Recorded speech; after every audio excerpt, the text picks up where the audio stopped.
परम पूज्य संत शिरोमणि आचार्य श्री 108 विद्यासागर जी महाराज के परम प्रभावक शिष्य अरहम योग प्रणेता परम पूज्य मुनि श्री 108 प्रणम्य सागर जी महाराज एवं परम पूज्य मुनि श्री 108 चंद्र सागर जी महाराज के मंगल आशीष से अरहम जीव दया भारत संस्कारित और मजबूत जैन समाज के निर्माण हेतु आर्थिक रूप से असमर्थ एवं कठिन परिस्थितियों का सामना कर रहे परिवारों के लिए कर रहा है अद्वितीय सेवा कार्य। आप सभी साधर्मी बंधुओं से अनुरोध है कि आप भी गौ ग्रास औषधि निधि कोष, बेटा बेटी शिक्षा निधि कोष, बेटा बेटी चिकित्सा निधि कोष, व्रती ब्रह्मचारी भैया दीदी निधि कोष, अपना आहार योजना और रोजी रोटी निधि कोष में 2500 रूपए प्रति माह या 1000 रूपए प्रति माह के साथ जुड़कर जीव दया और साधर्मी सेवा के इस पुनीत कार्य में अवश्य सहयोग करें। दान राशि नीचे दिए गए बैंक डिटेल्स में भेजकर रसीद के लिए 9717857614 पर अवश्य सूचित करें। अकाउंट नेम ओम अरहम सोशल वेलफेयर फाउंडेशन। संपर्क सूत्र 9717857614, 8586984787, 9810843757, 9810436940।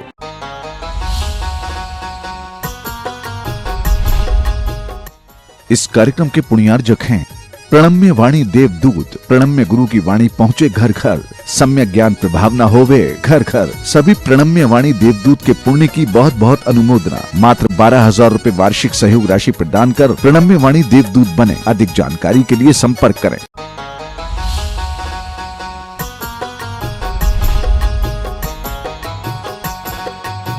माने ऐसी वोटिंग हुई कि क्या आप कांग्रेस और बीजेपी देखोगे, ऐसी वोटिंग हुई। पुलिस कस्टडी में वोटिंग हुई वो।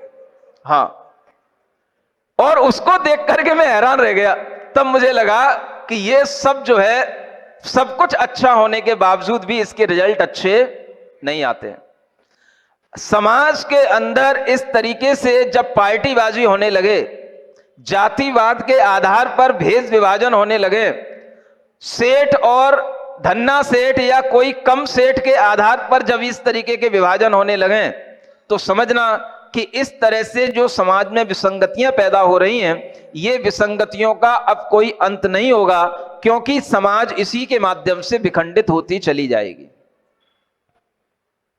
व्यवस्थाएं इस आधार पर होनी चाहिए कि यहां पर उन व्यवस्थाओं की कितनी जरूरत है। मैं इसमें भी अनेकांत लगाना चाहता हूं। हर जगह पर एक जैसी व्यवस्था की जरूरत नहीं होती है। जहां व्यवस्थित ढंग से काम चल रहा है वहां चलने देना चाहिए, वहां छेड़खानी नहीं करना चाहिए। लेकिन कई बार कुछ ऐसी चीजें सामने आ जाती हैं, चाहे वहां पर उन चीजों की जरूरत हो या ना हो, एक तरीके की व्यवस्थाएं, एक तरीके की समाज की व्यवस्थाएं, सब जगह एक जैसा संगठन, एक जैसे चुनाव, एक दूसरे को देख करके सब अपनी अपनी समाज में वो व्यवस्थाएं लागू करने लग जाते हैं, तो उसके दुष्परिणाम भी देखने को मिले हैं। और इसके एक नहीं कई उदाहरण हैं। सामने इसलिए नहीं बोल सकता क्योंकि रिकॉर्डिंग चल रही है। समझ आ रहा है? इसके कई उदाहरण हैं। बहुत बुरी बुरी स्थितियां देखी हैं मैंने, बहुत बुरी बुरी, जो मंदिर में नहीं होना चाहिए। ऐसी ऐसी गोलीबाजियां, गालीबाजियां नहीं, हां गोलीबाजियां भी होती हैं इसके कारण से। गालीबाजी भी अपने आप में बुरी चीज है, इसके निमित्त से कभी गालीबाजी नहीं होनी चाहिए, लेकिन इनके कारणों से गालियां भी खूब होती हैं। और जब व्यक्ति से नहीं रहा जाता तो वो गोलियों पर भी उतर आते हैं। समझ में आ रहा है? जहां जो व्यवस्थाएं सुकून के साथ चल रही हैं, उन्हें जबरदस्ती बिगाड़ करके कोई नई व्यवस्थाएं लादना भी अच्छी बात मैं नहीं समझता हूं। हां, अगर वहां व्यवस्थाओं से अनुशासन बनता हो तो व्यवस्थाएं बनाओ। जहां पहले से अनुशासन बना हुआ है और व्यवस्थाएं बना करके आप दूसरी व्यवस्थाएं लाद करके अनुशासन बिगाड़ो, तो मैं समझता हूं वो भी जो है अनेकांत धर्म से आपको जानना चाहिए। कथनचित ये व्यवस्था इस समाज के लिए अच्छी है, तो कथनचित कोई व्यवस्था इस समाज के लिए अच्छी नहीं है। ऐसी भी समाजें होती हैं जहां पर व्यक्तियों को कोई लेना देना नहीं होता है। कोई अध्यक्ष बना रहे, कोई मंत्री बना रहे, हमें अपना धर्म करना है। जबरदस्ती उनके अंदर वह भावनाएं पैदा की जाती हैं, राग द्वेष पैदा किए जाते हैं, ताकि वो समाज फिर जो है उन व्यवस्थाओं के चक्कर में पड़ करके विखंडित होने लग जाती है। और जब तक वो व्यवस्थाएं नहीं होती है, कोई जानता भी नहीं कि अध्यक्ष हैं कि मंत्री हैं होंगे, और वो बने हुए 20 सालों से। लोग आते हैं मंदिर में, अपना धर्म करते हैं, जाते हैं, किसी को कोई फर्क नहीं पड़ता, किसी को कोई दिक्कत नहीं है।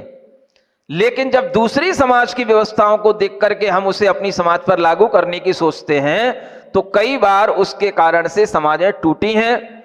एक जगह पर भी एक मंदिर होने के कारण से 2 मंदिर 4 मंदिर भी बनने का बहुत बड़ा कारण एक ये भी होता है। मैं आपके समाज की बात नहीं कर रहा हूं, यहां तो पहले से ही इतने मंदिर थे है ना, लेकिन वो सब मंदिर आज भी अपने अपनी व्यवस्थाओं के साथ अच्छे चल रहे हैं। मैं वहां की बात कर रहा हूं जहां पर एक मंदिर के कारण से भी अलग अलग लोग अपने अपने मंदिर बना लेते हैं, है ना। वो क्यों? तो वो कारण यही होते हैं। इसलिए समाज के अंदर व्यवस्थाएं भी अनेकांत दृष्टि से लागू करनी चाहिए। जहां पर जरूरत हो वहां पर लागू की जाएं, और जहां जरूरत नहीं है वहां जबरदस्ती लागू करने से समाज में विखंडन भी होता है। कई जगहों पर मंदिर बनाने की जरूरत नहीं भी होती है तो भी नई लोग जरूरत पैदा कर देते हैं, और कहीं जगह पर मंदिर नहीं भी है और वहां पर जरूरत है तो वहां पर मंदिर नहीं बन पाता है। और कई जगह पर जहां मंदिर है, जरूरत नहीं है, तो भी मंदिर के बाद मंदिर बनते रहते हैं। वो बनना अच्छी बात है, लेकिन उससे समाज में विखंडन नहीं होना चाहिए। ये अपने को पहले ध्यान में रखना चाहिए। मंदिर अधिक होने का मतलब समाज टुकड़ों में बट गई, ये नहीं होना चाहिए। अगर ये होने लग जाएगा तो फिर मंदिर भी हमारे लिए खतरनाक साबित हो जाएंगे। हां, मंदिर एक समाज के अंदर 10 हो 20 हो, जितने अधिक मंदिर होंगे अच्छा माना जाता है। धरती पर जितने ज्यादा मंदिर होंगे मंगल उतना ज्यादा होगा, पवित्रता उतनी ज्यादा होगी। लेकिन आज की परिस्थिति में वो हमें देखना पड़ेगा कि उस मंगलता के साथ साथ कहीं अमंगलता तो ज्यादा नहीं बढ़ रही है, ये देखना पड़ता है।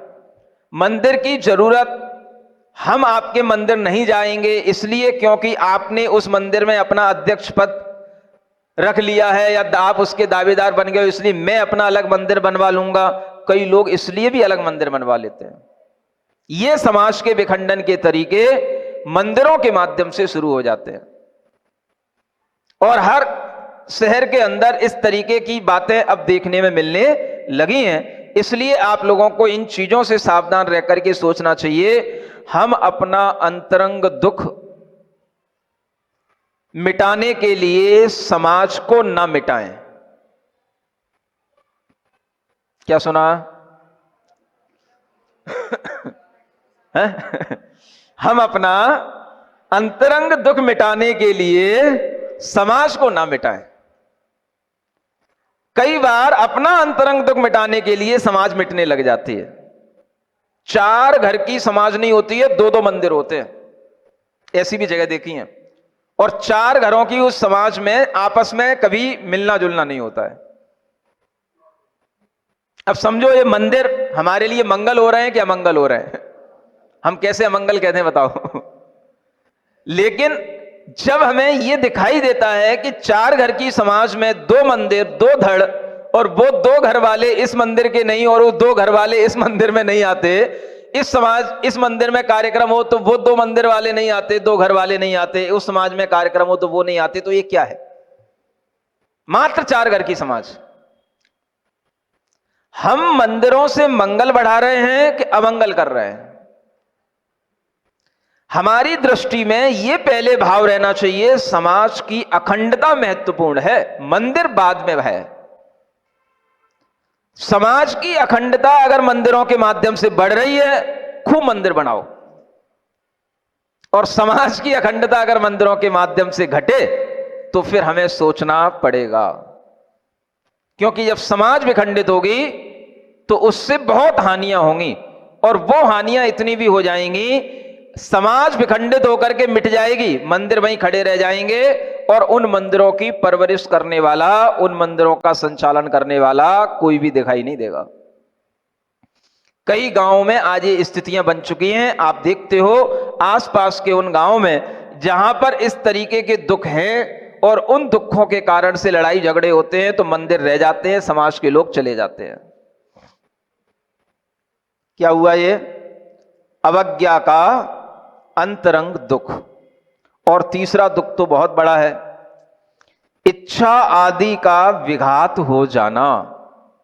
हमारी कोई इच्छा थी और वह इच्छा पूरी नहीं हुई तो भीतर एक बहुत बड़ा दुख बन जाता है, और वो दुख आपका ऐसा हो जाता है कि वो दुख कहा नहीं जाता, फिर उसको सहा ही जाता है। किससे कहें? सुन रहे हो? एक दोहा मैंने कभी सुना था, अगर दुख भी आता है तो वह दुख भी हमेशा किसी से कहने योग्य नहीं होता है, क्योंकि दुख कहा भी जाए तो कौन बांट लेगा उस दुख को। इच्छा आपकी थी, आपकी इच्छा की पूर्ति नहीं हुई, अब उससे जो आपके अंदर दुख आ रहा है वह दुख आपका ही दुख है। आप अगर उस दुख को छोड़ेंगे तो ही दुख छूटेगा, नहीं तो वो दुख छूटने वाला नहीं है। और ऐसा दुख किसी से कहकर के भी उसे मिटाया नहीं जा सकता। हां, समझ में आ रहा है? रहीमन निज मन की व्यथा, मन ही राखों गोए। सुन इठले हैं लोग सब, बांट न ले है कोई। ये वो अंतरंग दुख है। क्या समझ में आ रहा है? आपके मन की व्यथा है, आपके मन का दुख है, आपने इच्छाएं अपने मन में व्यक्त की और वो इच्छा कोई नहीं जानता कि आपकी क्या इच्छा थी। बस आपकी इच्छा थी, आप सोचते रहे हमारी इच्छा पूरी हो जाएगी, हमारी इच्छा पूरी हो जाएगी, मंदिर भी आते रहे, अभिषेक भी करते रहे, दान भी देते रहे, हमारी इच्छा पूरी हो जाएगी, लेकिन इच्छा पूरी नहीं हो पाई। अब क्या करोगे? अब भीतर भीतर आपका वह दुख अगर किसी भी तरीके से गहरा हो गया और उस दुख के कारण से आपके अंदर कोई रोग हो गया, मानसिक तनाव बढ़ने से आपके अंदर डिप्रेशन का रोग हो गया, आप सबके बीच में भी पहले की तरह अब प्रसन्न नहीं बैठते हैं, आप सबके बीच में रहकर के भी आप अपने अपने में रहते हुए दिखाई देते हैं, ये कौन सा दुख है? सुन रहे हो? ये सब दुख घर में होने लग जाते हैं। बड़ों के दुख हैं ये, छोटों के दुख नहीं है। जैसे जैसे बड़े होंगे वैसे वैसे इच्छाएं बढ़ेंगी और वैसे वैसे अंतरंग दुख भी बढ़ने लग जाता है। बच्चों में कोई दुख नहीं है, उनकी कोई इच्छा नहीं है, उनकी तो इच्छा इतनी है कि बस हमें गोदी में ले लो, हमें खिला लो, हमें पुचकार लो, हमारे थोड़े से सिर पे हाथ फेर दो, गाल पे हाथ फेर दो, बच्चा खुश। थोड़ा सा अच्छा उसका मन चाहे खिला दो, पिला दो, बच्चा खुश। लेकिन जैसे जैसे बच्चा बड़ा हो गया, उस बच्चे के लिए जैसे जैसे इच्छाएं बढ़ गई, वैसे वैसे उसके अंतरंग का ये दुख भी बढ़ने लग जाता है। और कई बार घर में समझ में आने लग जाता है, चाहे बेटा हो या बेटी हो, बेटा क्या हो गया, अब तू अपने कमरे में ही बैठा रहता है, सबके साथ बैठता नहीं है, सबके साथ खिलता मिलता नहीं है, सबके साथ हंसता खेलता नहीं है, पहले तो सब अच्छा खेलता था, अब क्या हो गया? क्या हो गया बोलो? उससे पूछने की जरूरत नहीं है, अब तुम समझदार हो गए हो। क्या हो गया? समझ लेना, उसके अंतरंग में ये दुख आ गया कोई, और वो दुख क्या है? उसकी इच्छा की पूर्ति नहीं होना ही ये उसका अंतरंग दुख है। अब उसकी इच्छा क्या है ये तुम उससे पूछ के निकलवा सको तो तुम्हारी कुशलता है। क्या समझ में आया?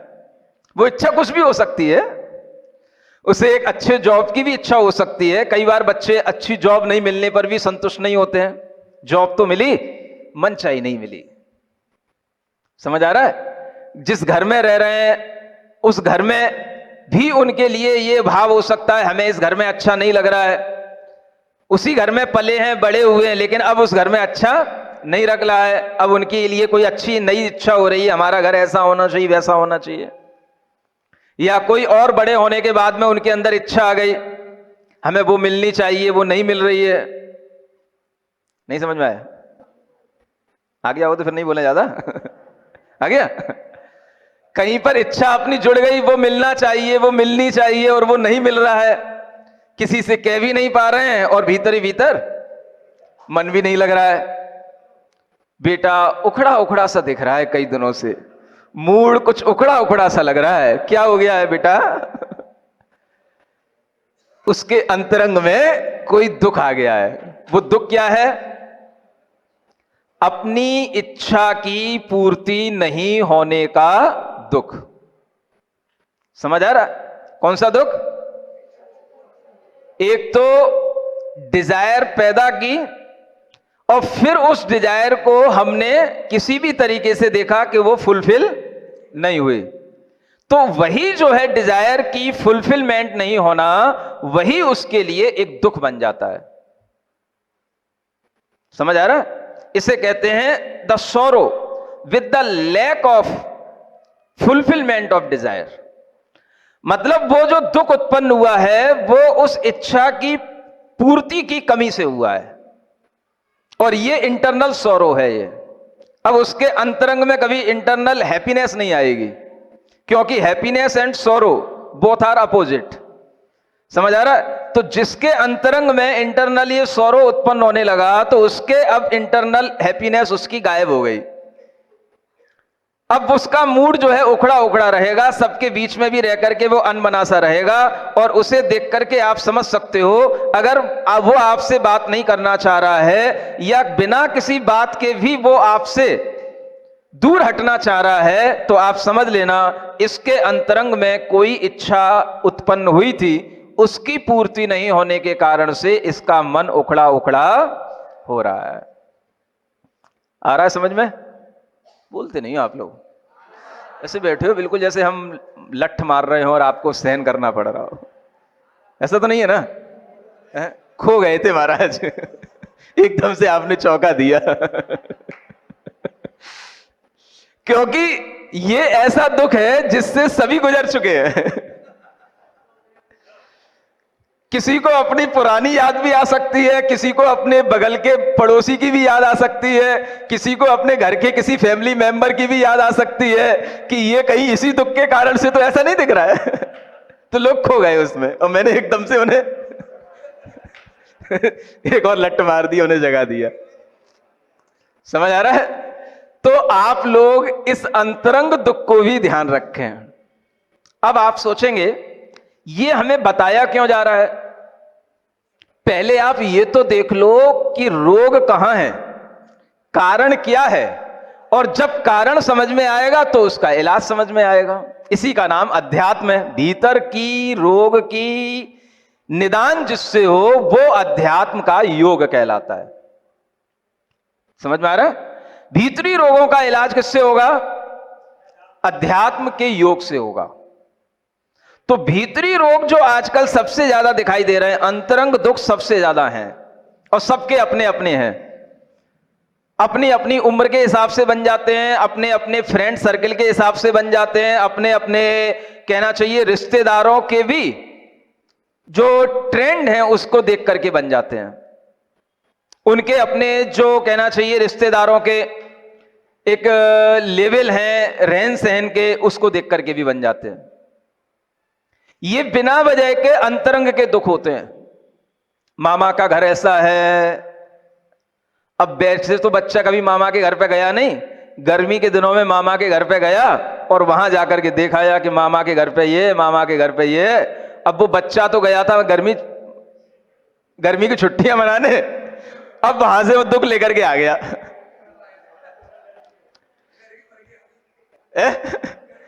हाँ, वो गर्मी वहां पे गर्मी मिटाने गया था, गर्मी पास करने गया था, और वहां से गर्मी और लेकर के आ गया। अब जब से बच्चा मामा के घर से लौट के आया, नाना के घर से लौट के आया, अब वो यहां आकर के उसका मन नहीं लग रहा। क्या हो गया बेटा? बड़ी रिस्क के काम है ये सब, आपको समझ नहीं आती बात है ना? हाँ, लेकिन होता सब है। क्या हो गया बेटा? हमें तो उस घर में ही अच्छा लगता था। क्यों? वहां पर स्विमिंग पूल भी था, वहां पर गार्डन भी था, वहां पर एसी हर कमरे में थी। यहां तो पूरे घर में एक एसी लगी है, एक ही टीवी लगी है। अब ये जो दुख लेकर के आ गया, ये जो गर्मी लेकर के आ गया, ये माता पिता ने कभी एज्यूम नहीं किया था कि वो वहां से इस तरीके का दुख लेके आ जाएगा, और वो लेकर के आ गया। ये उसका क्या हो गया? अब ये उसका अंतरंग दुख बन गया। समझ आ रहा है? अब इस अंतरंग दुख का इलाज क्या है? अब आप समझा लो उसको। अब इस अंतरंग दुख का इलाज आपके पास नहीं है, इसका इलाज सिर्फ अध्यात्म विद्या को जानना ही इसका इलाज है। मैं आपसे ये कहना चाह रहा हूं, अगर वो अध्यात्म विद्या को जानेगा, अपने मन को जानेगा, इच्छा को जानेगा, दुख की उत्पत्ति के कारणों को जानेगा, तो उस दुख से उबर आएगा। थोड़ी सी प्रैक्टिस करानी पड़ेगी, अरहम योग की प्रैक्टिस से वो निकल आएगा। अगर उसने अध्यात्म योग और अरहम योग दोनों पढ़ लिए हैं तो बच्चा कभी भी दुखी नहीं रह सकता है, अंतरंग में उसके कभी भी दुख नहीं आएगा। समझ आ रहा है? ये भीतरी दुख को मिटाने के लिए आपको अध्यात्म की विद्या पढ़ाई जा रही है। अभी आपको सिर्फ काइंड्स ऑफ सोरो बताए जा रहे हैं। दुख कितने प्रकार के हैं? There are 4 kinds of sorrows. तो वो चौथा क्या था? वो इंटरनल सोरो है। ये बड़ी चीज थी, इसलिए हमने कहा था इसके लिए एक दिन अलग लगाना पड़ेगा। भीतरी बात है, भीतरी कुदिरने में टाइम लगता है, ऊपरी उपचार में तो बहुत जल्दी हो जाता है। गोपाल को पकड़ लो, कहां नस इधर उधर हो रही, वो तुरंत देख लेकर कर देगा। वो भीतरी अगर कोई वो नस नहीं है, अब वो क्या है? वो नस के अंदर जो खराबी आई है, नस के अंदर जो लिक्विड है, वो अगर खराब हो गया तो फिर वो कोई भी नस वाला भी नहीं पकड़ पाएगा है? हाँ, मुदी चोट है ना। तो मुदी चोट जो होती है वो बहुत देर से ठीक होती है ना। हड्डी टूट गई, आपको लगता है खतरनाक है, खतरनाक नहीं है। वो अच्छा है कि हड्डी टूट गई, वो जुड़ जाएगी 20 दिन में। लेकिन जो मुदी चोट होती है उसमें टूटी नहीं वो, लेकिन वो चोट ऐसी लग गई कि वो महीनों तक क्या सालों तक ठीक नहीं होती, कहो कि जिंदगी भर ठीक ना हो। हाँ, इसलिए मुदी चोट खतरनाक होती है, हड्डी टूटना खतरनाक नहीं होती। हड्डी तो बहुत जल्दी जुड़ जाएगी, ऑपरेशन से भी जुड़ जाएगी, बिना ऑपरेशन के भी जुड़ जाएगी। दोनों तरह से हड्डी जुड़ जाती है। आपके खाने पीने से भी जुड़ जाएगी, अपने आप हड्डियों में ऐसे रसायन निकलते जुड़ जाएंगे वो। लेकिन अगर आपके भीतर चोट पहुंच गई तो अंतरंग दुख आपके लिए कोई दूसरा नहीं निकाल पाएगा, उसे आप खुद अपने पुरुषार्थ से इस अध्यात्म विद्या को जान करके निकाल पाएंगे। बोलिए महावीर भगवान की। आचार्य सोमदेव सूरी विरचित नीति वाक्यामृत ग्रंथ में आन्वीक्षिकी समुद्देश्य नाम का जो अध्याय है, उसके माध्यम से हमारे भीतरी दुख सुख का वर्णन किया जा रहा है। पिछले दिनों में सुख की परिभाषा भी आपने सुनी और दुख की परिभाषा भी आप लोगों ने सुनी है। जिससे हमें प्रीति उत्पन्न हो वह सुख होता है, और जिससे हमें दुख उत्पन्न हो, अप्रीति उत्पन्न हो, वह दुख होता है। इसलिए एक छोटे छोटे से सूत्र, सुखम प्रीति दुखम अप्रीति, ये आपके लिए ध्यान में रह सकते हैं। और इन्हीं सूत्रों को थोड़ा सा और आगे बढ़ाते हुए आगे कहा जा रहा है सूत्र नंबर 19 में कि जो दुख होते हैं वो दुख भी कोई ज़्यादा नहीं होते हैं। मनुष्य के लिए दुख कोई ज़्यादा नहीं होते हैं, मात्र 4 प्रकार के दुख होते हैं। कितने तरह के? 4 प्रकार। जो आप किसी भी तरह से दुखों के कारण से रोते रहते हैं, भीतरी भीतर परेशान रहते हैं, उन सारे के सारे दुखों का विभाजन आचार्यों ने अपनी व्यापक दृष्टिकोण से अपने ज्ञान के माध्यम से देख करके केवल 4 रूपों में कर दिया है। तो दुख कितने प्रकार के हैं? वो कौन से हैं? इस सूत्र में कहते हैं दुखम चतुर्विधम सहजम दोषज मागंतुक, मंतरंगम चेती। ये 4 प्रकार के दुख हैं। एक दुख कहलाते हैं सहज दुख, क्या बोलते हैं? दूसरा कहलाता है दोषज दुख, क्या बोलते हैं? दोषज। ज जो होता है उत्पन्न होने के अर्थ में होता है, दोष से उत्पन्न होता है, इसलिए उसको बोलते हैं दोषज। और तीसरा होता है आगंतुक दुख, और चौथा होता है अंतरंग दुख। बस ये 4 तरह के दुख हैं। कितने? 4। पहला सहज दुख, दूसरा दोषज दुख, तीसरा आगंतुक, और चौथा अंतरंग दुख, भीतर का दुख जिसे बोलते हैं। अब इनकी थोड़ी सी व्याख्या स्वयं सूत्रों के माध्यम से की गई है, और हर एक दुख का लक्षण भी सूत्रों के माध्यम से बताया गया है। तो सबसे पहले दुख है कौन सा है? सहज। अब ये सहज दुख क्या कहलाता है? सहजम क्षुत्रशा मनोभूभवम चेती। ये सहज दुख के लिए बताया। सहज दुख कौन सा कहलाता है? इसमें 3 बातें कही गई हैं सहज दुख में भी। पहला, क्षुत माने क्षुधा से उत्पन्न दुख। कौन सा? क्षुत माने जो क्षुधा होती है शरीर के अंदर, जो हमें क्षुधा भी एक तरह की जो भूख कहलाती है, वह भूख भी हमारे लिए दुख होती है। सुन रहे हो? तृषा माने प्यास, जब भूख है तो प्यास भी होती है। तो ये जो 2 दुख हैं ये शरीरगत दुख हैं। किसके? शरीर से उत्पन्न होने वाले, एक भूख का और एक प्यास का। और तीसरा जो लिखा है मनोभूभवम, यानी मन की भूमि में उत्पन्न होने वाला, मन के अंदर उत्पन्न होने वाला, जिसे कहा जा सकता है, वैसे तो अगर देखें इसके 2 अर्थ निकल सकते हैं। मन की भूमि में उत्पन्न होने वाले अनेक प्रकार के जो हमारे अंदर काम क्रोध आदि भाव होते हैं, ये सब मनोभूभव कहलाते हैं। और विशिष्ट रूप से देखें तो मनोभू माने काम होता है।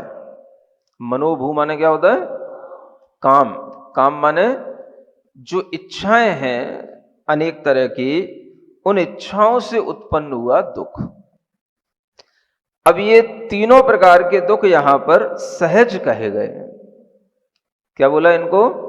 सहज। एक दिन आपको कहा था सहज का मतलब क्या? जो हमारे साथ साथ उत्पन्न हो उसका नाम है सहज। सह माने क्या होता है? साथ, है ना? सहजातम इति सहजम। जो साथ साथ उत्पन्न हो, माने जब हमारा जन्म हुआ तो जन्म से ही हमारे लिए भूख आ गई साथ में, है ना?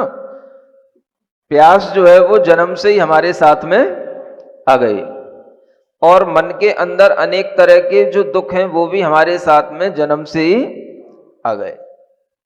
ये तीनों ही प्रकार के सहज दुख कहलाते हैं।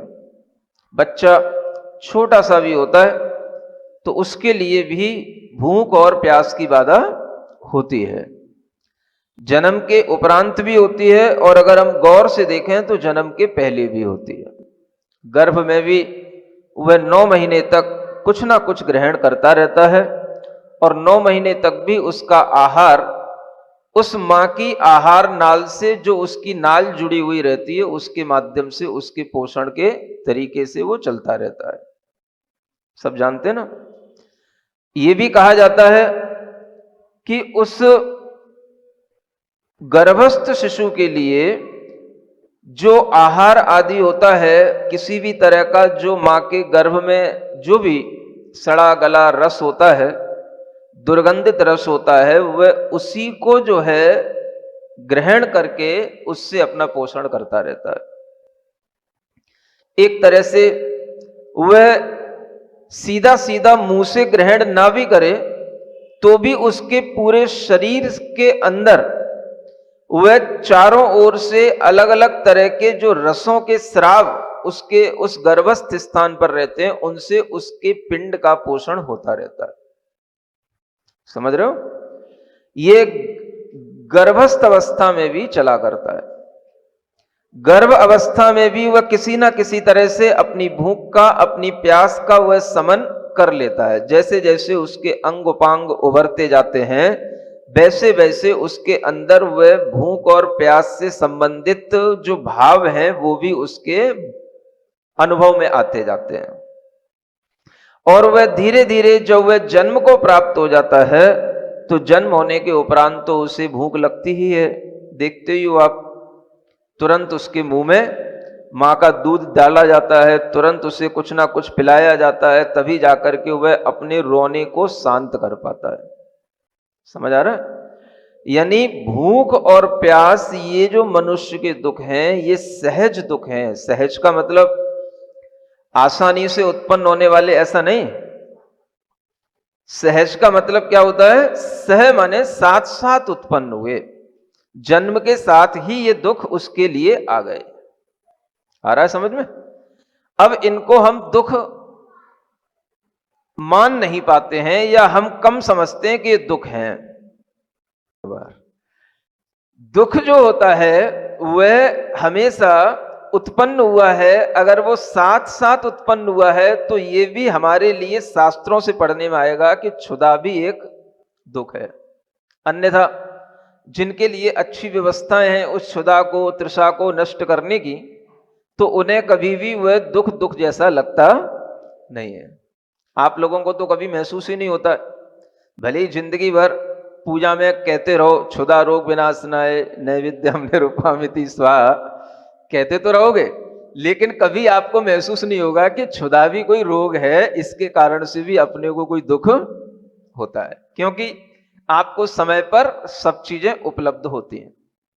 सुबह का नाश्ता अलग होता है, मंदिर में आने से पहले का पानी जलपान अलग होता है, मंदिर से जाने के बाद का जलपान अलग होता है, दोपहर का भोजन अलग होता है, फिर दोपहर का भोजन के बाद में आराम करने के बाद जब उठते हैं तो फिर उस समय का हल्का फुल्का फल फ्रूट का भोजन वो अलग होता है। फिर उसके बाद जब घर से बाहर निकलते हैं, कहीं दूसरी जगह जाते हैं, तो फिर चाय पानी ठंडा वो अलग होता है। और शाम तक आते आते फिर का भोजन वो अलग होता है। और फिर शाम ढलने के बाद में रात्रि की फलाहारी वो अलग होती है, वो ठंडाई अलग होती है।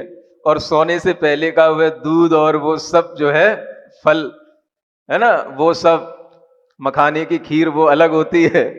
ये सब तरीके की चीजें जो सुविधाजनक तरीके से आपको सुबह से शाम तक घर में प्रदान की जाती हैं, इससे आपको कभी लगता ही नहीं कि क्षुधा भी कोई रोग है और इससे भी हमें कोई दुख उत्पन्न होता है। कब महसूस होगा दुख उत्पन्न होता है? जब भूख लग रही हो, प्यास लग रही हो और कुछ मिल ना रहा हो, तब थोड़ा सा लग सकता है हाँ दुख हो रहा है, कितनी देर से भूखे बैठे हैं, कितनी देर से प्यास लग रही है, किसी ने पानी नहीं पिलाया, कहीं पानी नहीं मिला, उनके लिए ये दुख होता है। अब आप विचार करो, दुनिया में बताया जाता है भारत में बहुत गरीबी है। इतना भी बताया जाता है कि बहुत से ऐसे लोग होते हैं जो सुबह से शाम तक 2 वक्त की रोटी भी जिनके लिए नसीब नहीं होती है। 2 वक्त का भोजन भी जिन्हें नहीं मिलता है, 1 वक्त भी जैसे तैसे मिल जाए उसी को खा करके रोजाना बस इतना मिल गया कि बस उस दिन का उनके लिए काम चल गया, ऐसे बहुत से लोग होते हैं। और उन लोगों के लिए भी तरह तरह की व्यवस्थाएं अनेक अनेक जगहों पर, शहरों में, गांवों में बनी रहती हैं। सामूहिक भोजन की व्यवस्थाएं कई जगहों पर चलती हैं और उनमें अनेक लोग आकर के भोजन करते हैं। कईयों को तो मिल जाता है और कईयों को उसके बाद भी नहीं मिलता। अनेक तरह के ऐसे जो लोग जीवन जीते हैं, उनके लिए जो भूख से पीड़ा होती है, प्यास से जो पीड़ा होती है, उनको समझ में आएगी कि भूख का भी कोई दुख होता है, प्यास का भी कोई दुख होता है। आपको तो बस यहां से जैसे ही घर पहुंचोगे सब बना बनाया तैयार मिलेगा, आपको कोई भूख का प्यास का दुख आपको महसूस होने ही नहीं दिया जाता। इसलिए ये सहज दुख मानो आपके लिए है ही नहीं। ऐसा ही बोले, फिर भी दुख तो है, कभी ना कभी तो हो ही जाता है। कभी कभी मर्यादा के कारण से भी हो जाता है। कहीं आप कोई रिश्तेदारियों में गए हो, कहीं दूसरी जगह गए हो, या कोई आपके लिए कोई व्रत इत्यादि हो, कहीं आपका नियम हो कि हमें भगवान के दर्शन करने के बाद भोजन आदि करना है और वो लेट तक दर्शन मिले, ऐसा भी कई बार अगर हो जाता है तो भी वो दुख का कारण आपके लिए बन सकता है, आपको अनुभूत हो सकता है। भूख में भी दुख होता है, लेकिन ये दुख हमारे लिए अलग से नहीं आया। ये कैसा है? सहज है। ये भूख और प्यास का दुख कैसा है? सहज। सहज का मतलब शरीर जैसे आपके साथ में है उसी तरह से ये दुख भी आपके साथ में है। माने जब से आपका ये शरीर अपने साथ में मिला है तब से ही ये दुख भी हमारे साथ में चल रहा है। जो इसको दुख समझते हैं वही भगवान के समक्ष पूजा में क्षुधा रोग विनाशनाय ऐसी भावना करते हैं। आप तो अर्घ भी चढ़ा जाते होगे, लेकिन फिर भी कभी भावना नहीं आती कि ये भी कोई दुख होता है। यह दुख है और इस दुख का हम प्रतिकार करते रहते हैं, और जितना ज्यादा दुख के प्रतिकार में हम समय बिताते चले जाते हैं उस दुख की अनुभूति भी हमें उतनी ही ज्यादा होती है। क्या सुना? जितना ज्यादा आप इस दुख का प्रतिकार करना है, इस दुख को दूर करने के उपाय करना। अगर आप दुख को दूर करने के उपाय दिन में 6 बार करते हैं तो आपका दुख सामान्य उस व्यक्ति से जो दुख का 1 बार प्रतिकार करता है, आपका दुख 6 गुना ज्यादा है।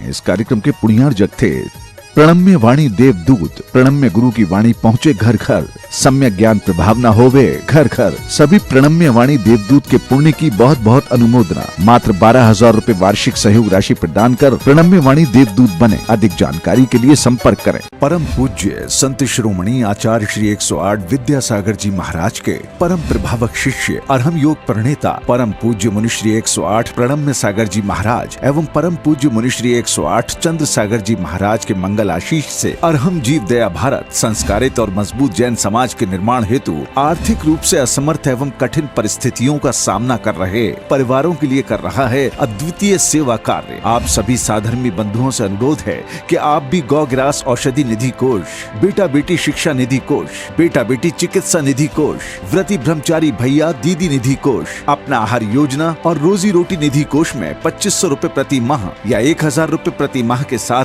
जुड़कर जीव दया और साधर्मी सेवा के इस पुनीत कार्य में अवश्य सहयोग करें। दान राशि नीचे दिए गए बैंक डिटेल्स में भेजकर रसीद के लिए 9717857614 पर अवश्य सूचित करें। अकाउंट नेम ओम अरहम सोशल वेलफेयर फाउंडेशन। संपर्क सूत्र 9717857614, 8586984787, 9810843757, 9810436940।